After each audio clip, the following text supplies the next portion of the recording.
राहिल जी, बहुत बहुत नमस्कार। कैसे हो आप? मैं ठीक हूँ। आपका नाम राहिल सुरीन है, पता चला हमें। और आप एक हाँ। मेड हो बॉम्बे में। तो आज हम एक मेड की लाइफ जर्नी को एक्सप्लोर करने जा रहे हैं, वो भी बॉम्बे जैसे शहर में। कैसे उनकी लाइफ रहती है, क्या चैलेंजेस होते हैं। तो पहले तो आपका बहुत हार्दिक धन्यवाद कि आपने आपका कीमती समय हमें दिया। तो क्या आप हमें बता सकते हैं आप कितने साल से बॉम्बे में हो? अ, अभी तो मेरे 6 साल हो गए। 6 साल हो गए। और आप काफ़ी एजुकेटेड भी हो, आप एक बीएससी हो ऐसे माना जाता है। आपने पढ़ाई करी है ना? हाँ। तो पढ़ने के बाद में, एजुकेशन लेने के बाद में, आपने मेड बनने का चॉइस कैसे लिया? क्या फाइनेंशियल सर्कमस्टेंसेस थे या चॉइस था? इसके पीछे कारण क्या था? चॉइस एक्चुअली मेरे लाइफ स्टार्टिंग मतलब जो शुरुआत से ही मैं जो पढ़ाई ही मेरा खाना बनाने से ही चालू हुआ है। मैं घर से ऐसा पढ़ाई नहीं किया। तो खाना बनाते बनाते ही मैंने 10th भी मैं एक हॉस्टल में काम करती थी 7th के बाद। फिर 10th भी मैं वहीं से ख़त्म हुआ। मतलब काम करते ही मेरा जर्नी ही काम करते करते ही ख़त्म हुआ। फिर मैं सोचा था कि दूसरा काम करो पढ़ने के बाद, बट जो मैं सोचा था वो नहीं हुआ। फिर मैं इसी फील्ड में काफ़ी यूथ से, नौजवान से हम लोग बात करते हैं, ख़ास करके मैंने इनसे स्टडी किया है। बहुत लोग को एमबीए करने के बाद या कोई फैंसी डिग्री लेने के बाद में कॉरपोरेट्स में छोटी मोटी इंटर्नशिप मिल जाती है। कोई 3,000 के स्टाइपेंड पे काम कर रहा है, कोई 10,000 के स्टाइपेंड पे काम कर रहा है। इसलिए ये लोग जो गरीब बैकग्राउंड के होते हैं, मजबूरी में कोई ऊबर चला रहा है, कोई मेड सर्वेंट बन रहा है। इसलिए आप देखो कि बहुत सारे पीएचडीज़ भी हैं जो मेड्स का काम कर रहे हैं। तो अ, आपको क्या ये बात अजीब नहीं लगता है कि इतना एजुकेशन प्राप्त करने के बाद आप बीएससी हो, आप मेड बने हो, और आपको क्या आप खुश हो आपके काम से? आप अभी एक्सप्लोर करते हो कि मैं कोई कॉर्पोरेट जॉब ढूंढूं, का मैनेजर बन जाऊँ, ऐसे विचार आता है आपके मन में? फिर शुरुआत में तो मतलब बीच में एक बार था कि सब लोग का एक नाम होता है। मैं भी चाहती थी कि एक नाम होना चाहिए, बट फिर ये भी याद मतलब है ट्रू सच मतलब है कि कोई काम छोटा या बड़ा नहीं होता है। मेरे हिसाब से सब लोग पैसे कमाने के लिए काम करते हैं, पेट के लिए काम करते हैं। और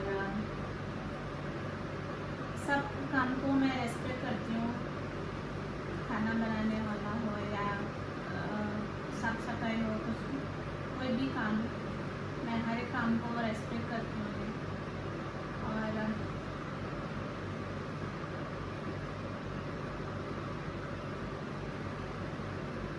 और ये खाना बनाना एक अभी तो सब लोग करते हैं, और एक बहुत अच्छा काम भी है मेरे लिए कि खाना खाते हैं तभी तो हम जी पाते हैं, बिना खा के तो हम जीते नहीं हैं। तो सीखना बहुत ज़रूरी भी है वो।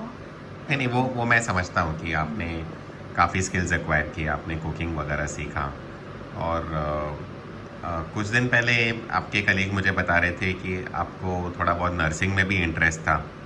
तो क्या ये भी एक ट्रेंड है कि आजकल के जो मेड्स हैं वो अपनी सैलरी बढ़ाने के लिए, इनकम बढ़ाने के लिए नर्सिंग में करियर्स एक्सप्लोर करते हैं, सोचते हैं कि पढ़ के चलो हमारी कुछ तनख्वाह बढ़ जाए?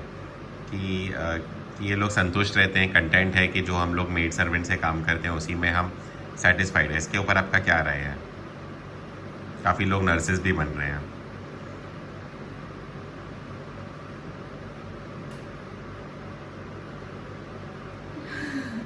कहानी इसका बताओ तो बहुत लंबी है कि नर्स बनने का सपना में अचानक मतलब मेरा तो मैं सडनली मैंने नर्सिंग बनने का सोचा। मतलब एक कोई भी मतलब मैं नाम के पहले कुछ लगाना चाहती थी, मतलब बहुत अच्छा टाइटल पाना चाहती थी। तो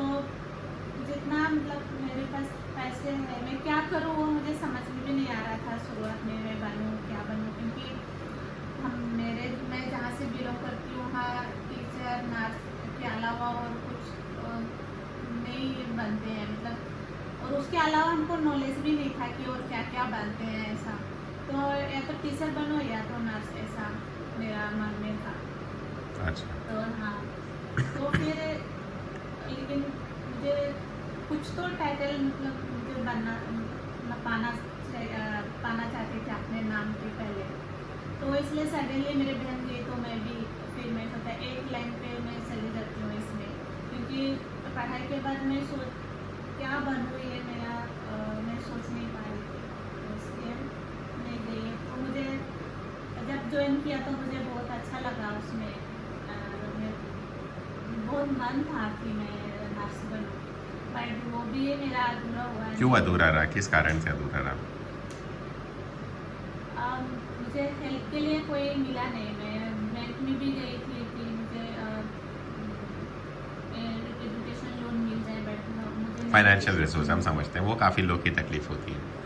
और अभी आपके जैसे बहुत मेड्स हैं बॉम्बे में, पूरे भारत में, तो आपका क्या मतलब सजेशन है, क्योंकि आपने इतनी गरीबी के बावजूद भी आपने पढ़ाई करने की हिम्मत करी, आप इतने नॉलेजेबल हो, आज आप एज अ मेड भी मैं मानता हूँ कि जिस फैमिली में आप जॉब करते हो, दे वर वेरी काइंड, आपका इंटरव्यू लेने के लिए उन्होंने हमें टाइम दिया, परमिशन दिया। तो आपका मतलब मैसेज क्या है ऐसे मेड्स के लिए जो होप ढूंढ रहे हैं, रास्ता ढूंढ रहे हैं करियर में ग्रो करने के लिए, लाइफ में ग्रो करने के लिए? आपका क्या एक्सपीरियंस और संदेश है उन लोगों के लिए? नॉलेज तो बहुत इम्पोर्टेंट है जीने के लिए, कहीं भी बिना नॉलेज का तो हम कुछ नहीं कर सकते। अगर उनको मैं यही बोलूँगी कि मैं पढ़ाई के साथ साथ में ही मतलब मेरा जो पढ़ाई काम के साथ साथ में ही जो मैंने मेरा अपना पढ़ाई कंप्लीट किया है, अगर ऐसा हर एक मेड को अगर ये अपॉर्चुनिटी मिलती है कि काम के साथ में कोई ऐसा, क्योंकि मैं दिल्ली में भी जिस घर में मैं ऐसे ही 24 आवर्स काम कर रही थी, और उन लोगों को वो धन्यवाद देना चाहती हूँ जो एक मेड को उन लोग ने सैलरी के साथ में उन लोग ने पूरा टाइम दिया मुझे, मैं वहाँ वहीं पे कंप्यूटर और जॉब भी मैंने चालू किया, उन लोग ने मुझे बहुत मदद किया, तब भी जाके मैंने ये यहाँ तक पहुँच पाई, नहीं तो मुझे उन लोग टाइम नहीं देते तो नहीं कर पाती थी, मैं ग्रेजुएशन नहीं कर सकती। क्या इससे ये मैसेज पहुंचता है कि बहुत मेड्स हैं, लेकिन बहुत सारी मेड्स हैं जिन्होंने अपनी लाइफ को एक्सेप्ट कर दिया कि यही मेरा काम है, खाना पकाना है, बर्तन धोना है, उनके अंदर वो चाहत नहीं है, वो ड्राइव नहीं है कि वो साथ में पढ़ाई करे या अपने स्किल सेट्स बढ़ाने के लिए कोशिश करे? आपके अंदर था, तो क्या ये सिर्फ सर्कमस्टेंसेस है कि चाहत भी है अंदर, डिज़ायर भी है? एक्चुअली क्या है ना, सब मन तो होता है सबको पढ़ने का कि घर से तो उन लोग काम करने के लिए निकलते हैं, बट क्योंकि घर में भी उनको ऐसा उस टाइम जो हमारे एज के टाइम में भी मम्मी मतलब बहुत बच्चे होते थे पेरेंट्स, मतलब 2-3, अभी के मम्मी पापा के पास 2 या 3 बच्चे होते हैं, बट उस समय 6-7 ऐसा होता, तो सबको बराबर पढ़ा नहीं सकते, तो इसलिए उन लोग बाहर काम के लिए निकलते हैं। तो उन लोग चाहते हैं कि हम पढ़ाई करें, बट उन लोग पढ़ाई नहीं कर पाते। बट मेरा जो मैं आई पढ़े, सबसे पहले मैं दिल्ली आई, तो वहाँ पे एक कम्युनिकेशन है, मतलब सिस्टर लोग है जो रिलीजियस और मेरी इमाकुलेट करके सिस्टर लोग है, उन लोग ऐसा मतलब लड़कियों के लिए काम करते थे, तो वहाँ पे मुझे चांस मिला था ये पढ़ने का, कि उन लोग लड़कियों को रखते हैं और 20 दिन का ट्रेनिंग देते हैं, फिर पढ़ने के लिए भी उनको हफ्ते में 1 दिन आना पड़ता है। तो ये अपॉर्चुनिटी मुझे मिला था, और उन लोग जो जिस घर में लड़की काम पे जाती है तो उनको भी उन लोग कन्विंस करते हैं कि ये पढ़ना चाहती है, तो आप उनको थोड़ा मतलब 1 दिन का टाइम दो, और वो बाकी का टाइम जो घर में पढ़ती है वो खुद उसको मैनेज करना पड़ता है काम के साथ में। बराबर है। और आजकल तो काफ़ी कुछ गूगल पर भी आ गया है, मतलब फ्री में आपको इतने रिसोर्सेज मिल रहे हैं पढ़ने के लिए, इंग्लिश सीखने के लिए, मैथ सीखने के लिए, आपने इंटरेस्ट को परस्यू करने के लिए। तो क्या आपने गूगल का भी इस्तेमाल किया आपके बीएससी बनने के जर्नी में? नहीं, उस टाइम तो यूज़ नहीं किया, इंग्लिश बोलने का जो उसको मैं थोड़ा अच्छा करने के लिए मैंने अभी यूज़ करती हूँ। उस समय तो मैं गूगल यूज़ नहीं करती थी। ओके। तो आपकी स्टोरी जो है मैं मानता हूँ बहुत सारे मेट्स के लिए इंस्पायरिंग है, क्योंकि आप आसाम जैसे जगह से आप बॉम्बे में आए। बाकी रेगुलर मेट्स की तरह आपने गिव अप नहीं किया कि सिर्फ मुझे मेड ही रहना है। आपने बीएससी की एजुकेशन पूरी करी, आपने इतना स्ट्रगल किया। तो हम चाहते हैं कि आप और भी लोग को इंस्पायर कीजिए उनकी लाइफ में, उनको गाइड कीजिए, उनको होप दीजिए। और एक आखिरी सवाल रहेगा आज आपके लिए, क्योंकि आप इतने इंस्पिरेशन और अपने टाइम दिया तो हम धन्यवाद आपको दोबारा देते हैं।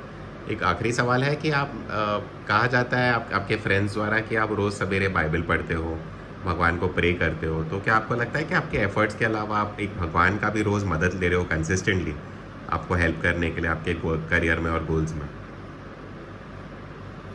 वो तो मैं बचपन से ही और बिलीव करती हूँ, और ऐसा मेरा लाइफ जो जर्नी है, मैं ऐसा थोड़ा जो भगवान में बिलीव करते हैं, हमेशा प्रार्थना करते हैं, ऐसे लोगों के साथ ही मैं रही हूँ और जानती हूँ। इसलिए मैं विश्वास करती हूँ कि जो मतलब कोई भी भगवान हो, मतलब हिंदू हो या क्रिश्चियन हो या कोई भी धर्म में, भगवान तो है।